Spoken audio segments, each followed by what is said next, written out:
Entre 2024 et 2026, la Sonacos a connu l'une des transformations les plus marquantes de son histoire récente. Portée par une nouvelle équipe dirigeante conduite par El Hadj Dane Diagne, l'entreprise publique a amorcé une dynamique de redressement, de performance et de reconquête industrielle. À leur arrivée en 2024, les nouvelles autorités ont trouvé une entreprise quasiment à l'arrêt. Pendant plus de 2 ans, les activités industrielles étaient paralysées, impactant lourdement la filière arachidière et les économies locales.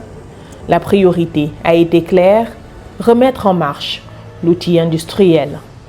Dès notre arrivée, il fallait d'abord relancer les activités de la société, effectuer un démarrage effectif des machines, du recrutement et de l'activité dans sa globalité.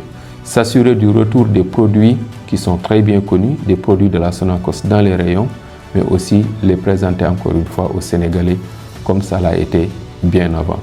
En quelques mois seulement, toutes les usines de la Sonacos ont été redémarrées, relançant ainsi la transformation locale de l'arachide et redonnant espoir aux producteurs et aux opérateurs économiques. Cette relance s'est rapidement traduite par des résultats spectaculaires. La collecte de graines d'arachide, qui plafonnait seulement à 12 000 tonnes en 2024, a connu une progression fulgurante pour atteindre 155 000 tonnes dès la campagne 2024-2025, avant de franchir des niveaux encore plus élevés en 2026. En mars 2026, la Sonacos avait déjà dépassé les 205 000 tonnes collectées, un niveau inédit depuis plus de 20 ans.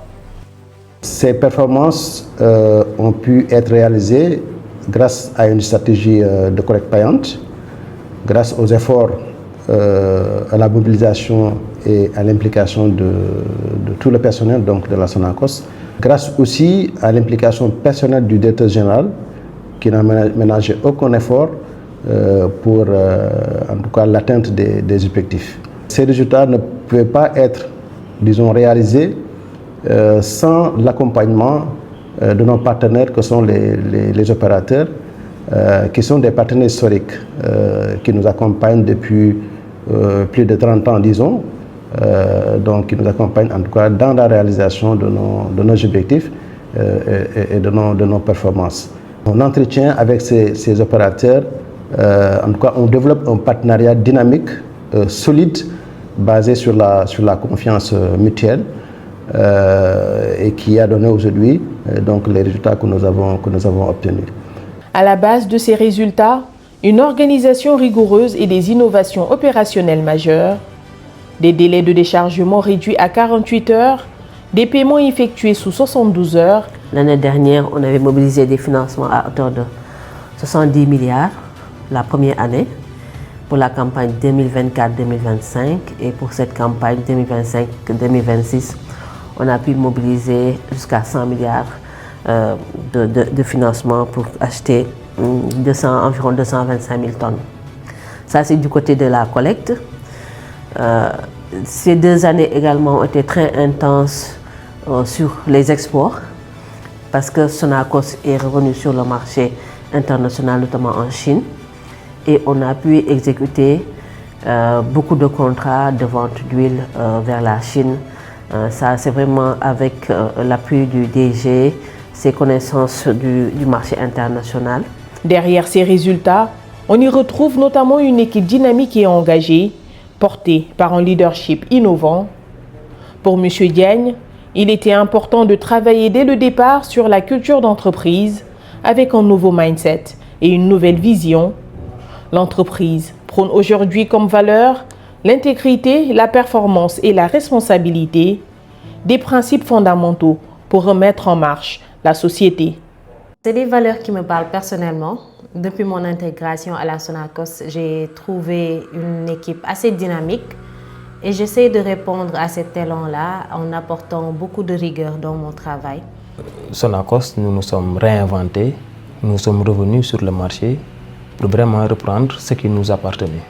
Ces 2 dernières années ont été des années particulièrement marquantes et importantes pour la relance de la société. La renaissance de la Sonacos s'inscrit dans une volonté politique affirmée au plus haut niveau de l'État.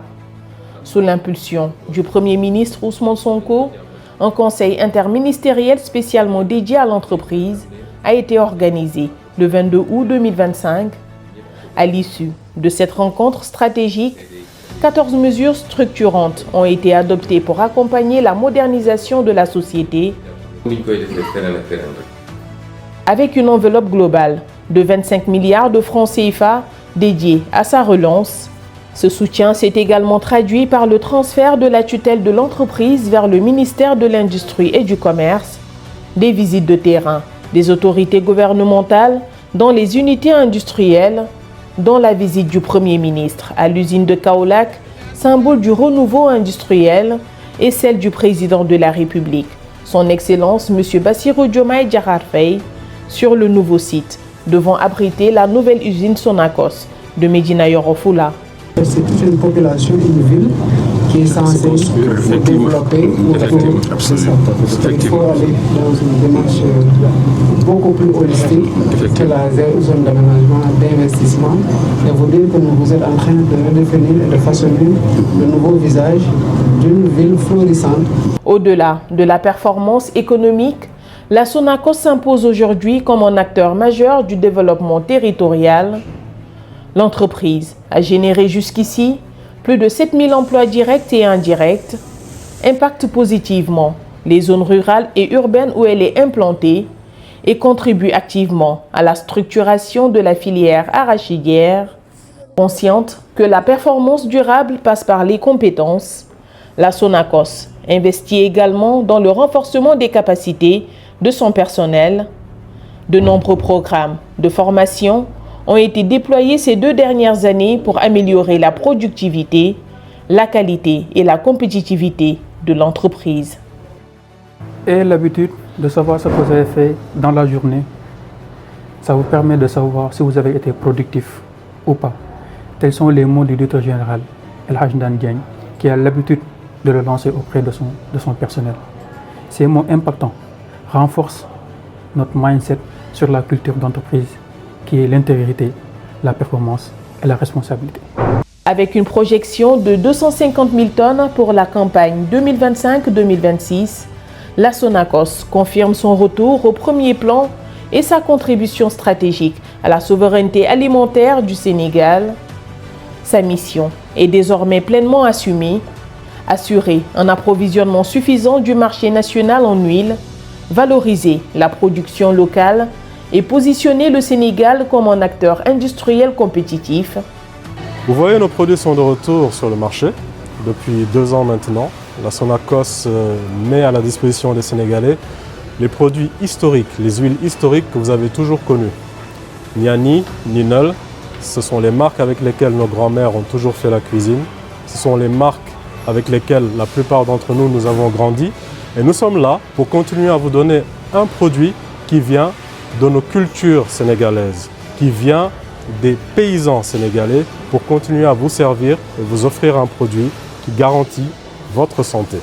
En 2 ans, la Sonacos est passée du statut d'entreprise en difficulté à celui de levier stratégique de développement économique et industriel du pays. Avec le démarrage là, on est quand même dans une bonne dynamique. L'investissement de 26 000 effectivement va nous permettre aujourd'hui de retrouver nos cadences de marche, parce que dans une usine, les cadences sont extrêmement importantes, et de retrouver aussi, la confiance, et puis aussi d'optimiser le personnel, parce que là où vous faites environ 6 mois de marche, vous pouvez, avec les nouvelles machines, faire 3 mois de marche. Avec une forte présence sur le marché international, cette transformation, portée par une gouvernance engagée et soutenue par l'État, illustre une ambition claire: faire de la filière arachidière un pilier de croissance durable pour le Sénégal. La Sonacos représente le Sénégal pour moi. Je ne peux pas avoir plus grand honneur que de servir mon pays dans une position pareille. Aujourd'hui, je dirige cette société qui impacte des millions de Sénégalais tous les jours. Nous créons des emplois partout au Sénégal. Nous engageons l'économie en engageant ces acteurs, que ce soit les commerçants, les transporteurs, surtout nos principaux partenaires, les paysans. L'impact que nous faisons, ce que nous laissons derrière ce que nous donnons aux Sénégalais, c'est quelque chose d'extraordinaire. Donc c'est ainsi que je dis, je ne peux pas avoir plus grand honneur que de servir les Sénégalais et le Sénégal à partir de cette position.